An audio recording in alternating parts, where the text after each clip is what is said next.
At dito na naman tayo, magpasaway na naman tayo sa wall niyo. Tinry ko muna kung kakasya siya. Tinanggal ko ulit at lalagyan na ng support ng bandang uupuan. Saka tatakpan. At yun namang tainga dyan ko ilalagay yung tornilyo para kumapit doon sa bangka.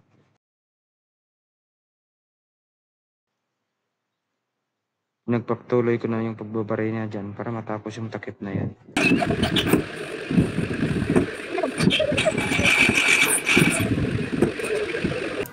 Binilisan ko ng binilisan hanggang nabali.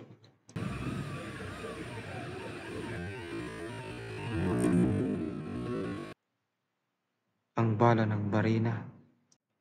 Iilan na lang sana yung bubutasin ko. Doon pa nabali yung bala ng barina.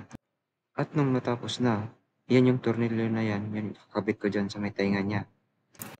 Yan yung nagsisilbing holder doon sa bangka para hindi basta-basta makalas. Pagkatapos may kabit yung angle bar na yan na may tornilyo, saka ko naman puputulin yung mga excess na yero at tutupiin payakap sa angle bar para dagdag tibay na rin. Salamat sa panonood.